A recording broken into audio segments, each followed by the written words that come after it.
Looking for a tasty way to hit your protein goals? This high-protein sprout salad is your new best friend. Sprouts are tiny nutritional powerhouses, rich in protein, fiber, vitamins, and minerals. Today, we're using mung bean and chickpea sprouts, but feel free to mix it up. Here's what you need. 1 cup each of mung bean and chickpea sprouts, a chopped cucumber, a diced tomato, finely chopped red onion, olive oil, lemon juice, fresh cilantro, and some salt and pepper. Optional chili flakes or chaat masala for an extra kick.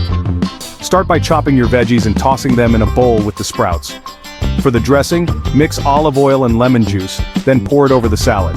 Toss everything again, sprinkle with cilantro, and season to taste. This salad is not just tasty, it's packed with plant-based protein, fiber, and healthy fats. Perfect for a quick lunch or post-workout meal.